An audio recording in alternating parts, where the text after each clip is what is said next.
Assalamualaikum warahmatullahi wabarakatuh. Saya Elisa Nur Komaria MPD, dosen Prodi Bimbingan Penyuluhan Islam yang ada di STIT Al-Urwatul Wuthqa Jombang, sekarang sebagai peserta PKDB 2025 di UIN Maulana Malik Malang. Mas.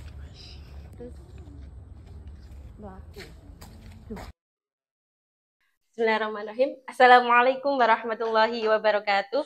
Waalaikumsalam warahmatullahi wabarakatuh. Sebelum pembelajaran ini dimulai, mari kita buka dengan bacaan doa Al-Fatihah yang kita tujukan untuk almarhum Hadratus Syekh Abah pendiri STIT Al-Urwatul Wuthqa Jombang. Semoga kita mendapatkan ilmu yang barokah. Silahkan dipimpin oleh Ketua Kelas Mbak Rizka. Ala hadiyah wal istiqamah al-Fatihah.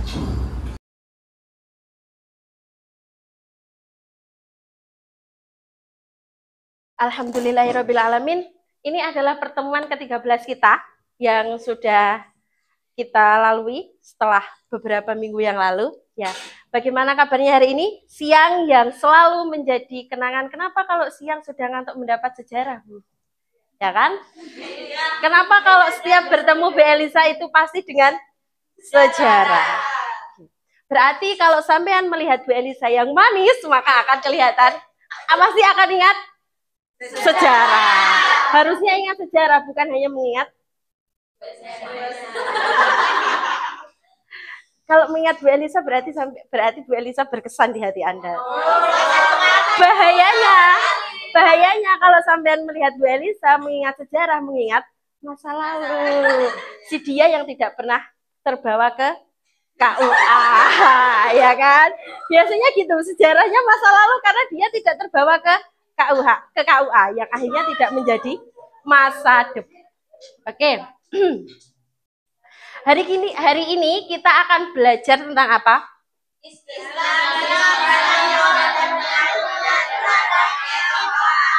Ya, kita akan belajar sejarah besar tentang peradaban Islam, yaitu di Spanyol Andalusia. Karena ketika kita membahas tentang Spanyol Andalusia, maka kita akan mengingat kejayaan Islam. Ya. Ada yang masih ingat? Ini berada pada masa Bani Abbasiyah atau Umayyah? Abbasiyah berapa? Pokoknya yang Islam lagi jaya-jayanya. Iya. Ilmuwan-ilmuwan Akhirnya muncul ilmuwan-ilmuwan Muslim. Jawabannya berarti di Abbasiyah? Abbasiyah atau Umayyah? Abbasiyah. Yang benar. Ya. Si dia apa si dia? Abbasiyah ya. Jadi bukan si dia ya. Kita belajar tentang Abbasiyah.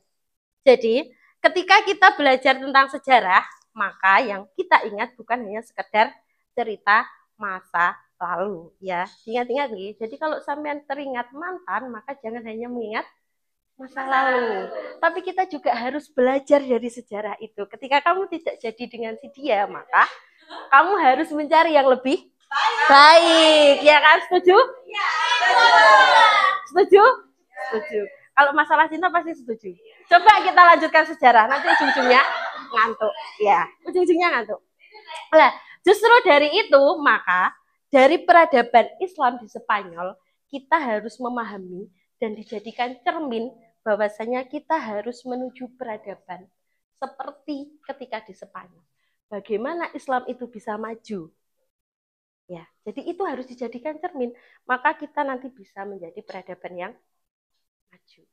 Jadi ketika sampean sudah tidak bisa dengan si dia, dicari yang lebih baik agar bisa ke KUA. Ya, agar bisa jadi ke KUA. Kita pada pertemuan hari ini ada beberapa tujuan yang harus kita capai. Yang pertama adalah mampu menjelaskan proses masuknya Islam ke Spanyol. Nih, bukan proses masuknya dia ke hati Anda. Yang selanjutnya adalah menjelaskan perkembangan peradaban Islam di Spanyol, bukan perkembangan dia yang terus menetap di hati. Ya kan?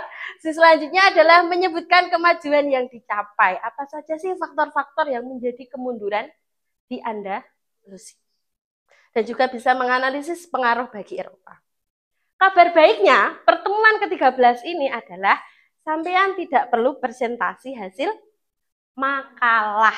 Karena hari ini kita hanya akan belajar diskusi, tanya jawab, dan juga menggunakan inquiry. Tapi tetap saja, ya, itu kan hanya pertemuan tatap muka.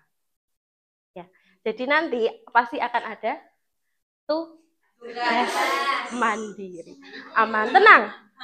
Tugasnya apa sih? Nonton, Bu, tenang ya. Kita nanti akan nonton. Tugasnya adalah nonton ya. Nonton ya, itu kan nanti jadi tugas. Kamu nonton, ada hal-hal penting harus dicatat. Oke. Selanjutnya, ada yang tahu ini gambar apa? Masjid ataukah istana? Masjid. Tidak istana. Tidak gereja.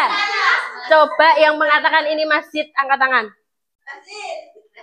Yang tidak angkat tangan, apa Mbak Cica? Istana, Bu. Istana. Mbak Rizka? Istana. Tidak ada yang mengatakan ini gereja? Tidak ada palangnya. Tidak ada palangnya. Coba Mbak sampean, ini masjid apa? Gereja, Bu, gereja. Gereja. Kenapa sampean mengatakan gereja? Ya. Oh iya, akhirnya berubah, pindah ya kan? Ini bisa dikatakan masjid, ini juga bisa dikatakan gereja. Kenapa? Ubahnya. Ada yang sudah membaca cerita ini? Belum. Alhamdulillah. Makanya kita harus belajar sejarah biar ingat. Sampai lo hanya menyimpan dia saja, tidak menyimpan sejarah. Kenapa sih sejarah itu hanya kita jadikan cerita-cerita di dalam buku yang kita simpan di dalam rak perpustakaan kampus yang tidak pernah sampean baca? Ya kan? Ya. Kenapa Bu? Karena enggak asik Bu. Coba kalau nonton. Seneng kan? Apa film yang menceritakan tentang Andalusia? Ibnu Sina. Selain itu, 99 cahaya di langit Eropa. Kalau nonton itu seneng? Seneng. Nonton Bumi Manusia? Belum pernah. Itu juga film-film yang mengangkat dari sejarah. Ya, hanya saja itu dibingkai dengan kisah-kisah manis saat ini. Yes. Ini adalah masjid dulunya. Ini adalah Masjid Cordoba yang digunakan umat muslim untuk beribadah. Jadi, pada masa waktu dulu, ketika kejayaan Andalusia ini, masjid ini orang-orang Islam dulu itu bisa hidup berdampingan. Jadi sebenarnya moderasi beragama itu ada sejak tahun 711 Masehi. Sejak Islam masuk ke Andalusia. Yang pada saat ini pemerintah Indonesia menggelakkan adanya moderasi beragama. Padahal dari dulu ternyata sejarah dari Andalusia itu sudah ada moderasi beragama. Contohnya apa? Kenapa ini bisa menjadi gereja? Ada yang tahu? Kenapa ini bisa menjadi gereja? Ada yang tahu? Coba angkat tangan. Mesti sukanya gerudukan. Angkat tangan, saya Bu, gitu. Ya. Jadi sebenarnya dulu itu orang-orang Muslim itu juga ketika kita mengingat ini Andalusia ini, karena Masjid Cordoba ini dulu adalah digunakan orang Muslim untuk beribadah. Ya. Tapi orang Muslim juga memberi toleransi, bisa digunakan oleh orang Kristen untuk beribadah. Tapi seiring berjalannya waktu, karena Andalusia mengalami kemunduran, maka ketika Islam tidak memiliki kekuatan dan diambil alih oleh orang Kristen, maka ini menjadi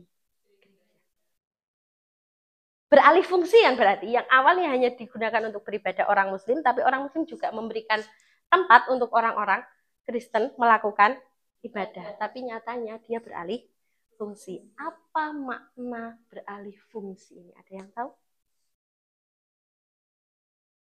Apa? Ada dua hal ketika makna beralih fungsi dari tempat ibadahnya orang Muslim hanya menjadi orang Kristen. Ya, yang pertama adalah adanya politik. Ketika para penguasa itu berubah, berganti, maka sistem pemerintahan juga berganti. Selain itu, peraturan-peraturannya juga diganti. Ornamen-ornamennya juga berganti. Dulu yang awalnya adalah hanya lafaz Allah, sekarang diganti dengan Yesus atau Bunda Maria. Yang kedua, maka dari adanya alih fungsi ini, maka kita bisa mengetahui ternyata toleransi, moderasi beragama itu tidak bisa dijalankan satu pihak. Ya, ketika Islam dulu memiliki kekuatan, maka adanya toleransi itu ada. Ya kan, di mana orang Islam memberikan ruang untuk orang-orang Kristen untuk melakukan peribadahan. Tapi ketika orang Kristen memiliki kekuatan penuh dan orang Islam tidak memiliki kekuatan, maka masjid ini beralih fungsi menjadi gereja, hanya peribadahan orang Kristen saja. Oke. Selanjutnya, ini ada yang tahu siapa ini? Torik Ibnu Ziyad. Bukan Torik yang biasa sampean panggil ya. Bukan Haji Torik juga ini ya. Bukan Haji Torik ini. Ada yang tahu?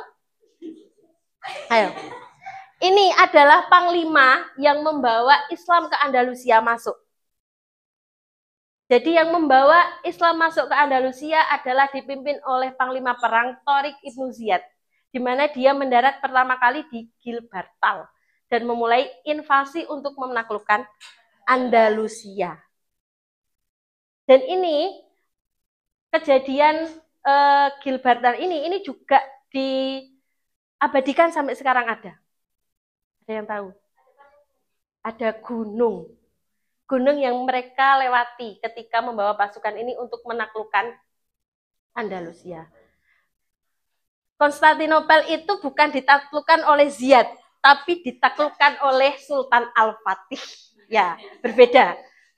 Konstantinopel dengan Al-Fatih itu berbeda. Karena itu juga ada filmnya kan, Konstantinopel. Harusnya di semester 4 yang bertemu dengan saya sudah melihat film Sunan Al-Fatih. Oke. Berarti siapa nama panglimanya?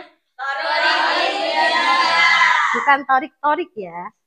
Bukan Torik yang biasanya jalan-jalan, bukan itu. Atau Torik yang ada di hati, apalagi yang ada di hati sampean. Nggak ada. Oh, nggak ada. Berarti ada di masa lalu atau masa depan. Oke, selanjutnya ini adalah bukti adanya kejayaan peradaban di Andalusia, itu adanya Cordoba, perpustakaan dan universitas. Ya, ada yang tahu atau ada yang ingin ditanyakan? Gimana kita bisa memulai kalau Andalusia jika keterbatasan? Ada yang bisa menjawab?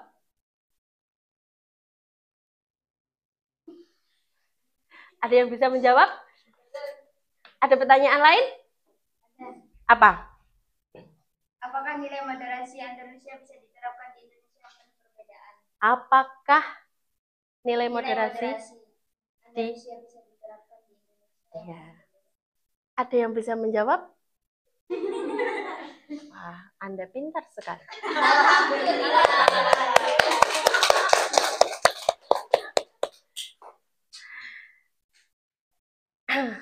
Masih ada pertanyaan?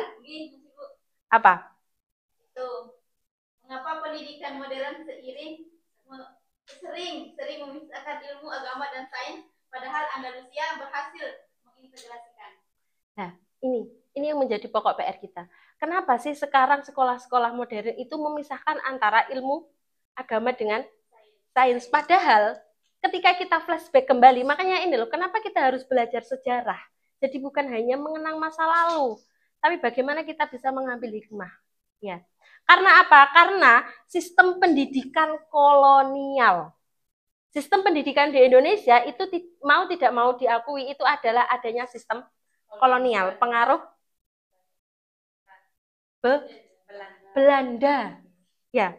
Di mana ilmu agama itu hanya dititik beratkan kepada pesantren, sedangkan ilmu sains dititik beratkan kepada sekolah umum. Makanya ketika lulusannya itu hanya memiliki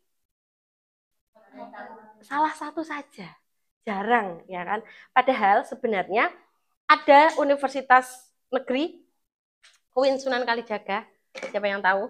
Jogja, ya, itu sudah mengintegrasikan nilai antara sains dan agama, di mana mereka memiliki kurikulum integrasi interkoneksi. Itu sudah mulai, dan pada saat ini pendidikan di Indonesia juga sudah mulai mengintegrasikan. Sebenarnya di sini juga sudah integrasi kan? Ada kan materi integrasi yang diajarkan oleh Abah? Ya. Ada yang tahu integrasi itu apa? Menghubungkan apa? Dua hal yang berbeda. Saya senang jawaban Anda. Integrasi adalah menghubungkan dua hati yang berbeda. Ya. Ini kalau bahas masa lalu pasti yang diingat adalah hati, bukan yang lain ya kan? Ujung-ujungnya apa? Menghubungkan dua hati yang akhirnya bisa berangkat ke KUA. Ya kalau semester akhir ujung-ujungnya dipikir ke KUA, lulus dulu ya, lulus dulu. Oke? Bagaimana kita bisa mengintegrasikan Mbak? Apa tadi pertanyaannya? Bagaimana kita bisa memulai mengintegrasikan ilmu ala Andalusia agar keterbatasan yang fasilitasnya terbatas. Iya. Sebenarnya integrasi itu tidak selalu butuh fasilitas yang canggih, tapi dimulai dari pola pikir yang kreatif. Ya, nanti ada ke belakang. Yang satunya tadi pertanyaan apa, Mbak? Apakah nilai moderasi Andalusia bisa diterapkan di Indonesia? Harusnya bisa. Karena dulu Andalusia juga penuh perbedaan. Ya, bagaimana orang-orang Islam, orang-orang Yahudi, dan juga orang Kristiani, mereka bisa duduk bareng belajar ilmu. Makanya ilmu-ilmu pada zaman Andalusia itu bisa maju, karena mereka mau duduk bareng, mau belajar bareng. Kalau kita sekarang ketemu dengan orang non-Islam, jangan deket-deket deh, akhirnya kan gitu. Siapa lo, siapa aku. Ya, apalagi biasanya sekarang itu apalagi non muslim sama muslim ya, kita yang beda aliran saja. Sholatmu kok ngono? Ya kan? Wudunya sampean kok gitu? Kan akhirnya gitu toh. Padahal kan enggak harus. Kita harusnya bisa menghargai. Itu adalah contoh bentuk toleransi. Karena mereka pasti punya pedoman-pedomannya sendiri. Enggak harus semuanya sama dengan kita. Ya. Jadi sebenarnya harusnya Indonesia tetap bisa. Tapi kenapa sampai saat ini Indonesia belum bisa maju seperti Andalusia pada waktu itu? Itu yang harus menjadi PR para generasi-generasi muda kalian sebagai mahasiswa. Oke. Nah, ini ya, ini adalah kisah inspirasi di Andalusia.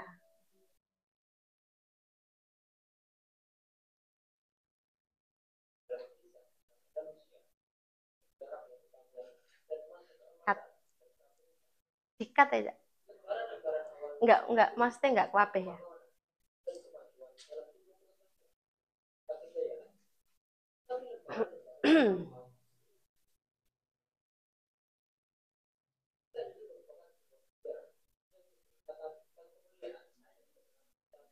Kalau sampean diajak lihat nonton pasti seneng, ya kan?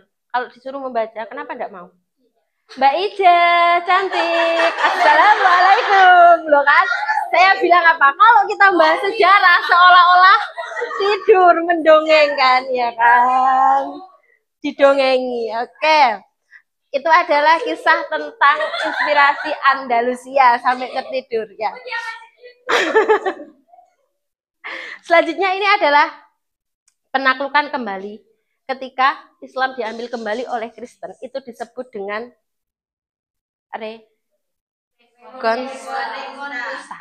Ini adalah peta Reconquista pada dulu. Ini adalah ilustrasinya dan ini adalah bangunan-bangunan yang sudah direbut. Bagaimana ternyata dulu Islam itu sejaya itu. Ya. Hah? 8 abad, bukan 8 tahun. 8 abad. Itu 700 tahun. Kan Islam maksudnya. Iya, abad ke-8. Oke, ini adalah pembelajaran inquiry kita pada hari ini. Ada yang tahu ini adalah Alhambra. Maka teman-teman silahkan melihat ini. Alhambra itu apa sih? Ini adalah aluran irigasi yang dibuat oleh kerajaan Alhambra. Pada masa itu belum ada listrik loh, belum ada pada saat ini. Ada tenaga-tenaga yang lain. Tapi Bagaimana orang-orang Alhambra ini sejenius itu bisa menciptakan pengairan dan bisa memenuhi air yang ada di istana. Silakan dilihat nanti sampean mencari jawabannya dan juga apa sih yang bisa diterapkan di sini.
Ya kan?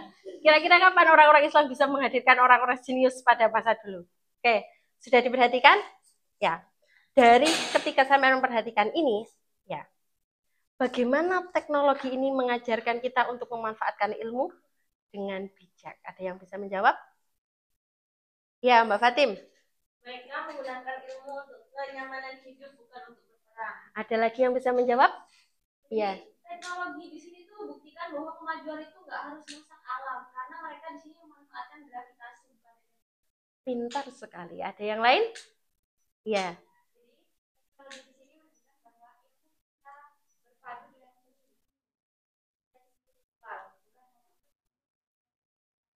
Bagus sekali. Tepuk tangan untuk semuanya.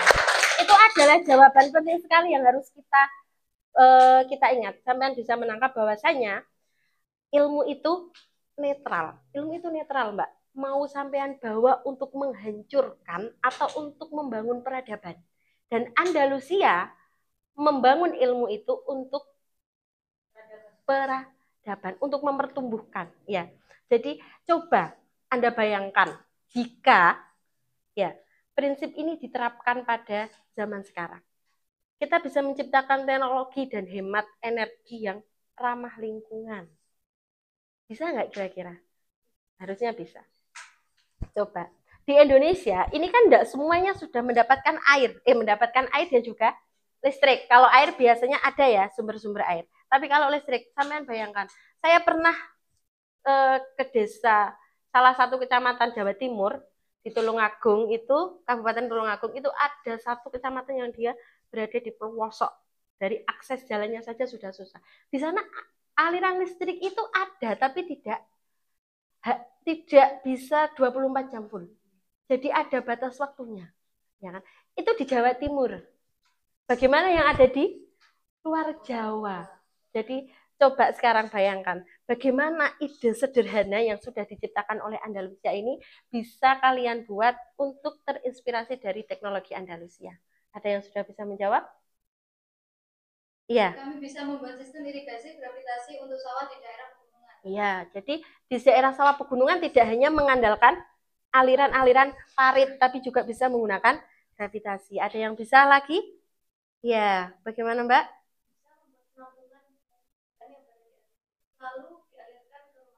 Ya, pintar sekali. Ada yang lain?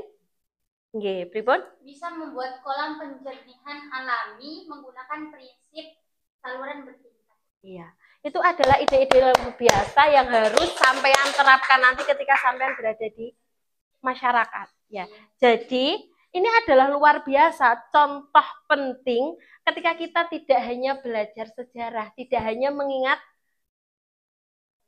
masa lalu, tidak hanya karena apa sih kita itu kalau belajar sejarah itu pasti membosankan, Bu.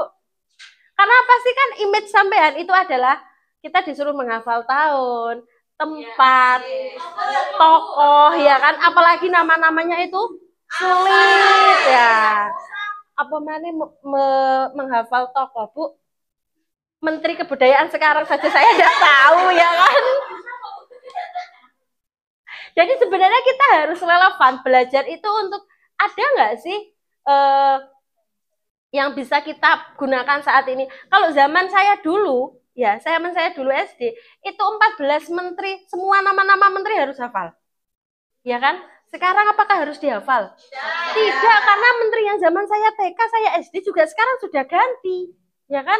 Kementerian Pendidikan 5 tahun lalu sama sekarang juga ganti. Penting nggak sih untuk kita hafal? Ya penting, tapi tidak harus dihafalkan ya. Iya, harus ingat toh. Oke. Sudah? Jadi, hari ini kita telah menelusuri jejak Andalusia, sejarah peradaban yang pernah menjadi cahaya. Ya. Bentar, ini sudah ya. Oh, kamu kesenangan kalau diajak ini. Jadi, yang bisa menjadikan adanya peradaban itu mulia itu apa sih? Ilmu dan persatuan. Itu yang melahirkan kejayaan. Jadi, kalau kita bisa menghargai ilmu, menjunjung tinggi ilmu, toleransi dan persatuan, maka kita juga pasti akan mendapatkan kejayaan. Oke, untuk hari ini sejarah Andalusia jelas memberi pesan yang jelas bahwasanya peradaban yang kuat lahir dari ilmu, toleransi dan persatuan. Tanpa itu, sebesar apapun kejayaan yang kita miliki pada saat ini, sebagus apapun teknologi yang kita miliki, akan rapuh dan mudah runtuh. Karena itu, sebagai mahasiswa dan calon intelektual bangsa, mari kita terus mengasah ilmu, merawat moderasi dalam kehidupan sehari-hari, dan memperkuat persatuan agar Indonesia bisa menjadi contoh peradaban yang damai, maju di dunia. Untuk tugasnya, kalau ada yang bisa, mau yang ditanyakan, itu sudah jelas, ada nomor WA saya dan juga ada email. Ya, ada foto saya juga yang selalu manis. Ya kan? Terima kasih atas pertemuan hari ini. Semoga bermanfaat. Assalamualaikum warahmatullahi wabarakatuh. Waalaikumsalam.